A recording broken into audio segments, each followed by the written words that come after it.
अस्सी का बतायो।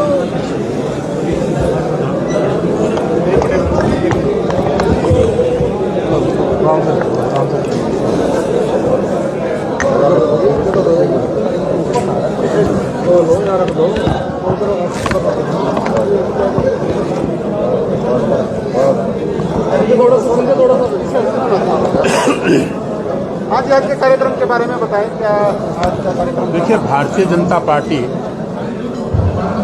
देशभक्तों की पार्टी है और इसके अपने विधान में जिनकी वजह से हमारे देश को आज़ादी मिली, ऐसे सभी वीर क्रांतिकारी जिन्होंने अपना जीवन बलिदान किया देश की आज़ादी के ऊपर, ऐसे वीरों को, ऐसे क्रांतिकारियों को याद करना अपना कर्तव्य समझती है, अपना बेसिक काम समझती है। और इसी निमित्त अभी 23 जनवरी को हमने वीर सुभाष चंद्र उसको याद किया, 7800 जगह हरियाणा में याद किया, पूरे देश में याद किया। ऐसे इसी प्रकार आज हमारे से 157 वर्ष पूर्व लाला लाजपत राय, पंजाब केसरी, शेरे पंजाब, जिसने आज़ादी में पंजाब में साइमन कमीशन के खिलाफ बीड़ा उठाया, लाठियां खाई, असहयोग आंदोलन किया और जो कि लेखक भी थे, वकील भी थे और बैंकर भी थे। पंजाब नेशनल बैंक उनकी देन है, पंजाब केसरी अखबार भी उनकी देन है और डीएवी स्कूल की जितनी संस्थाएं पंजाब में और हरियाणा में हैं, ये भी उनकी देन है। आज हमने उनको याद किया, भारतीय जनता पार्टी के ये सब कार्यकर्ता और पूरा हरियाणा उनको याद कर रहा है, तो मैं भी उनके प्रति अपनी श्रद्धांजलि देता हूं। और इसी कार्यक्रम के निमित्त जो प्रदेश संगठन ने मेरी यहाँ ड्यूटी लगाई थी, मैं यहाँ आया था और यहाँ के कार्यकर्ताओं के मैंने दर्शन। तो यूपी के अंदर चुनाव आने वाले हैं और पहली बार ऐसा हो रहा है कि विपक्ष के पास कोई भी ऐसा मुद्दा नहीं है जनता के बीच में वोट मांग सके जाके। तो ये बात तो आपने ही कह दी, मुझे तो कहने की आवश्यकता ही नहीं। आपकी बात सही है, आपकी बात सही है जी, 100% सही है। मंत्री जी, प्रदेश में निकाय चुनाव काफी लंबे समय से पेंडिंग है। एक तो ये है कि चुनाव कब होंगे, दूसरा ये है कि क्या इतने लंबे से जो चुनाव अटकाए जा रहे हैं, क्या शहरों के विकास पे इसका असर नहीं? शहरों का विकास तो आप साफ आपके सबके सामने है। सड़कों की विकास करें, पानी के WTP की बात करें, STP की बात करें, बिजली की बात करें, सब मैं समझता हूं कि पिछली सरकारों के अगर कंपेयर करेंगे तो हम बहुत आगे हैं। हमें कोई चुनाव से डर नहीं लगता है।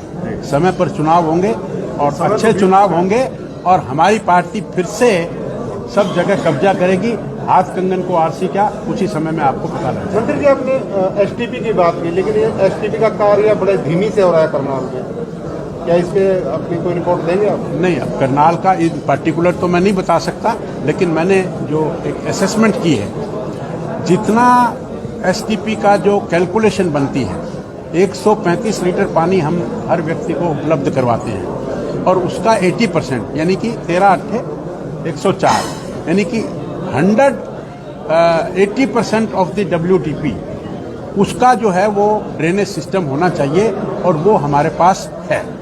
मंत्री जी, आप अपने संबोधन में बोल रहे थे कि आपने पिछले जो सेकंड वेव थी कोरोना की, सरकार ने बड़े बड़े हॉस्पिटल बनाए। मैं आपसे पूछना चाहता हूँ कि आज वो जो हॉस्पिटल थे वो किस कंडीशन में? नहीं, अब नेचुरली जब पेशेंट्स नहीं हैं तो वो हॉस्पिटल खाली रहेंगे। वो हमने एक टेम्परेरी व्यवस्था की थी, आस्ता आस्ता हम उसको विड्रा कर लेंगे। ये नहीं मानते कि करोड़ों रुपए उन हॉस्पिटल के ऊपर लगाए गए थे कि सरकार ने उसके प्लानिंग नहीं की कि इनको? देखो, ये सामान्य ज्ञान की बात है।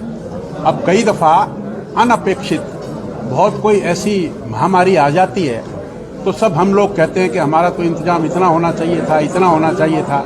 अब थर्ड वेव आने वाली थी, किसी को क्या पता था कि ये थर्ड वेव इतनी कमजोर होगी। अगर ये सख्त होती तो फिर हम कहाँ जाते, फिर ये सब चीजें काम आती कि नहीं आती? आप धन की वेस्टेज को बड़ा नुकसान समझते हैं या किसी की जिंदगी चली जाए उसको नुकसान समझते हैं?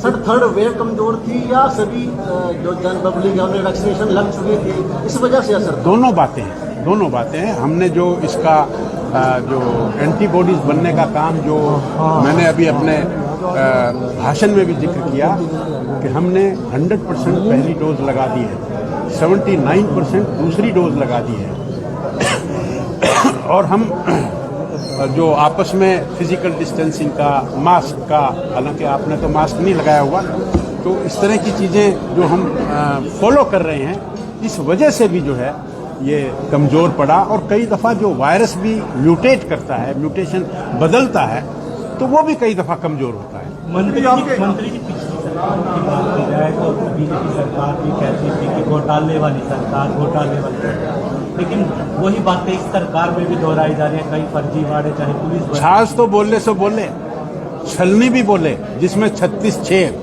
आप कांग्रेस के जमाने के घोटालों को आज के घोटालों से कंपेयर कर रहे हैं। चारा घोटाला, हवा का घोटाला, जमीन का घोटाला, पानी का घोटाला, क्या क्या घोटाले, कोयला घोटाला।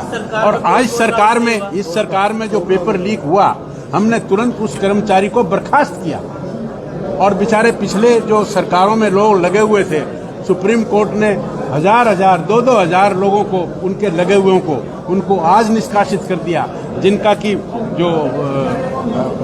जो खामियाजा है वो हम भुगत रहे हैं, क्योंकि वो हमारी सरकार में निकले हैं। लेकिन वो काले कारनामे तो पिछली सरकार के थे और हाई कोर्ट ने, सुप्रीम कोर्ट ने उसके खिलाफ फैसला दिया।